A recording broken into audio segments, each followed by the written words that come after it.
It began in a room full of chalk dust and whispers. Boston, 1890.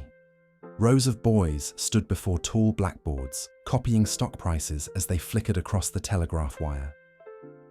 Numbers filled the air like static, rising, falling, repeating, and few paid them any mind. But one boy watched differently. Jesse Livermore was 16 years old, a farmer's son with little more than curiosity and quick hands. Each time he chalked a new figure on the board, he felt something, a rhythm beneath the noise. While others saw chaos, Jesse saw patterns, tiny fluctuations that seemed to pulse, with their own strange order. At night, he copied those numbers into a notebook, tracing the motion of prices as if decoding a secret language. He began to predict what would come next, a penny higher here, a dip there, and, astonishingly, he was often right.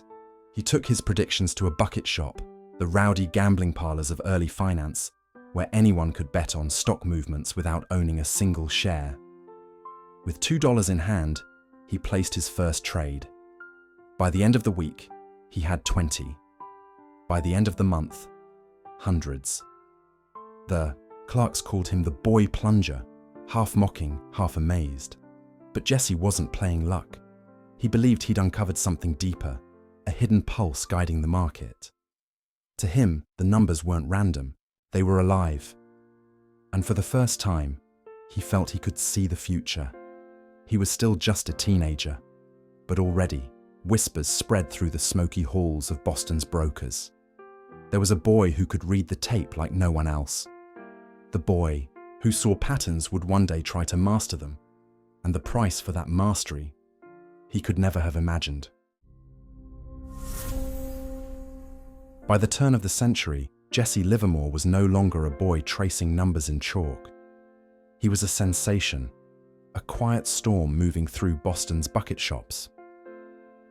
Each morning, he walked into those smoky rooms with a notebook under his arm and the same unshakable focus in his eyes.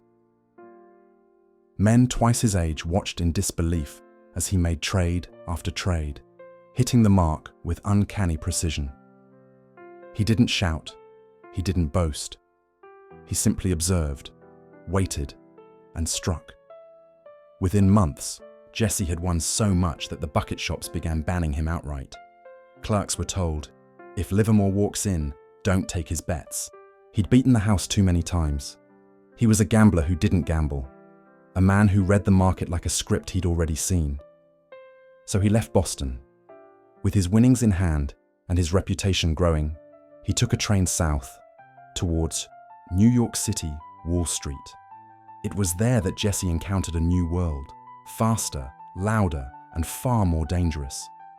The ticker tape rattled endlessly, the air thick with speculation. He opened an account and placed his first trade on the real exchange. But Wall Street was not the bucket shop.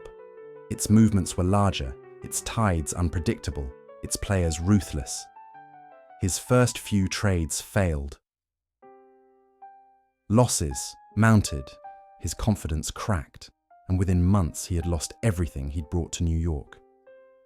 He went home to Boston, broke for the first time, but not defeated. Jesse began to study again. The tape, the patterns, the behavior of men, under pressure. He realized the market wasn't just numbers. It was human nature written in price. Fear, greed, hope, panic, all repeating, again and again. By the time he returned to New York, he was no longer the boy genius of the bucket shops. He was something new, a speculator forged in loss, and soon the world would know his name, the man who bet against the crowd and always seemed to win. But in truth, Jesse Livermore wasn't betting against the market. He was betting against human weakness. And for a time, he couldn't lose. The year was 1907. New York's skyline was climbing higher by the month, a monument to confidence, debt, and speculation. Banks were lending freely, investors were giddy, and Jesse Livermore was watching it all, with suspicion. He'd seen this rhythm before. the same fever that made prices rise beyond reason. He noticed panic brewing beneath the surface, brokers borrowing too much, rumors spreading too fast, and fortunes built on whispers. It was the same song he'd studied since his days chalking numbers on a board, just played on a grander stage, and then the music stopped. In October, a wave of fear swept Wall Street. The Knickerbocker Trust, one of New York's largest banks, failed. Lines formed outside its doors, desperate depositors demanding their savings back. In days, confidence evaporated. The market began to collapse. While most traders froze, Jesse Livermore acted. He began shorting the market, betting that prices would continue to fall. Each tick downward brought him profit, but also isolation. He watched panic unfold, not with fear, but with calculation. His instincts, honed by years of watching patterns, were finally in perfect alignment with reality. As the crash deepened, newspapers filled with despair. Factories closed, families lost everything, and amid the ruins, one man's fortune was growing. When the dust settled, Jesse Livermore had made over $3 million, the equivalent of nearly $100 million. Today, he was invited to meet with J.P. Morgan himself, who had been orchestrating the rescue of Wall Street. Morgan reportedly said, "Young man, you don't seem to have any trouble seeing the end before it comes." Jesse smiled. He believed he had finally mastered the market, that he could see patterns invisible to everyone else. He was now one of the richest men in America, a legend, a symbol of brilliance and boldness. But wealth changes a man. It shifts what he sees, what he fears, and what he dares to risk. And for Jesse Livermore, the very same instincts that had made him a fortune were about to lead him toward his undoing. Success has a strange sound. For Jesse Livermore, it wasn't the tick of the stock ticker anymore. It was the clink of champagne glasses, the hum of parties, and the gentle sway of his yacht on the Hudson. He had everything a man could dream of: a mansion in Manhattan, a summer estate in Great Neck tailors, servants, chauffeurs, private railcars, symbols of a life that seemed untouchable. He had conquered Wall Street before 30, and now he lived like royalty. But fortune, once a teacher, had become a sedative.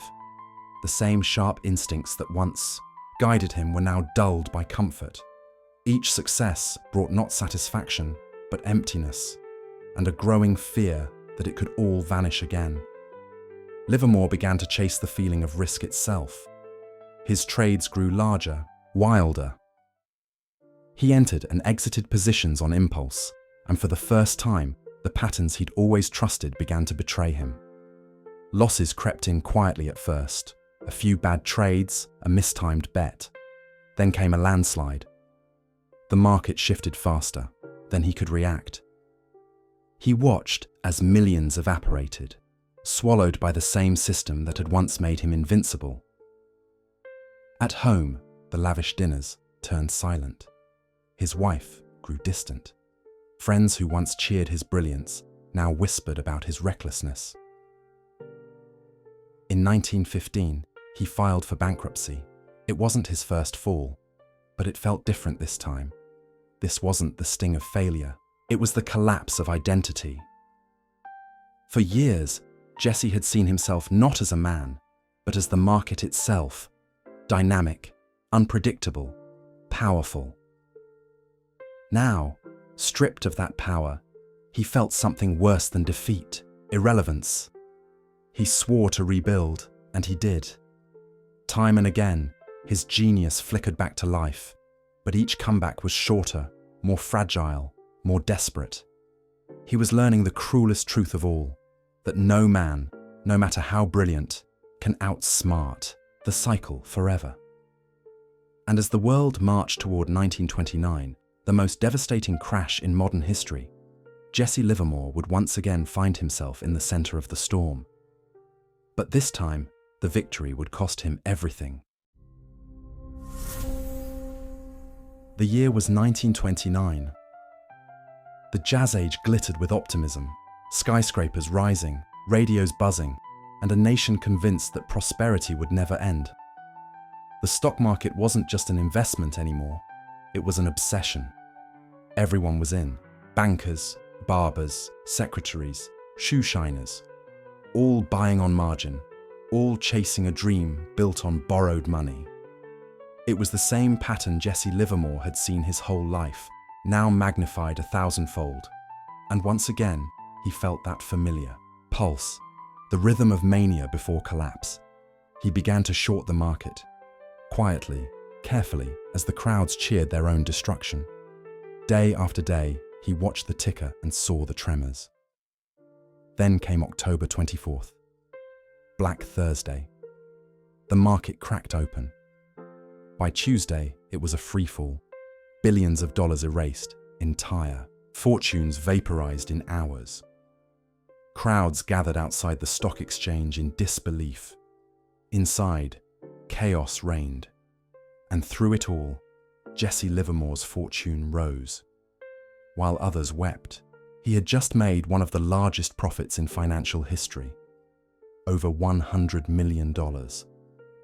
Newspapers called him the Great Bear of Wall Street. To some, he was a prophet. To others, a villain who profited from despair. But for Jesse, there was no triumph, no joy, only the echo of what he had already lived. The same rise, the same fall, looping endlessly like a chart pattern that refused to break.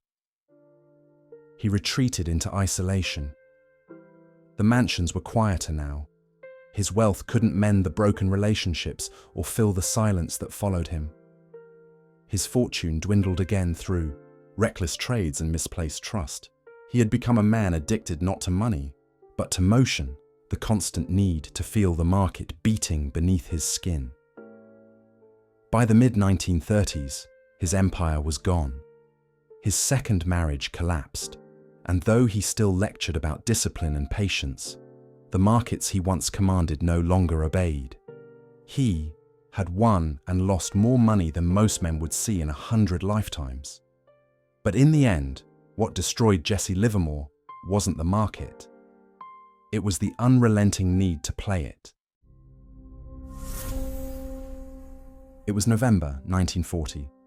New York was cold, grey, and indifferent. The ticker tapes still hummed in the brokerage houses, but Jesse Livermore was no longer part of their rhythm. He walked the streets alone, an aging legend few still recognized. At 63. The man once called the Boy Plunger was a ghost of his former self. He had built and lost empires, influenced markets, and written his name into Wall Street mythology. But behind the myth, the man was tired. He carried a small notebook, the same kind he'd used since his boyhood days in Boston, filled not with trades this time, but reflections, regrets. He checked into the Sherry Netherland Hotel, one of Manhattan's finest, and sat alone at the bar for a while. No crowds, no applause, no ticker tape, just the quiet weight of a life spent chasing the next move.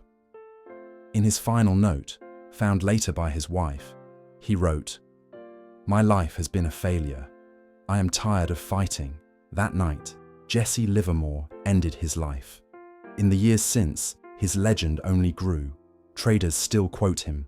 Books about market psychology still echo his lessons. Fear, greed, hope, and ignorance, the eternal cycle he understood better than anyone. He was, in every sense, the embodiment of the market itself, brilliant, volatile, and self-destructive. The boy who saw patterns became the man consumed by them. He could read every heartbeat of the market, except his own, and maybe that's the truest lesson he ever left behind, that the greatest risk in finance isn't losing money, it's losing yourself. If you've stayed with me until now, thank you. I truly appreciate you taking the time to explore history's twists and turns with me. If you enjoyed the journey, don't forget to tap like and subscribe so you don't miss the next chapter, and I'd love to hear from you in the comments. Let me know where in the world you're watching from. Until next time, this has been the capital files.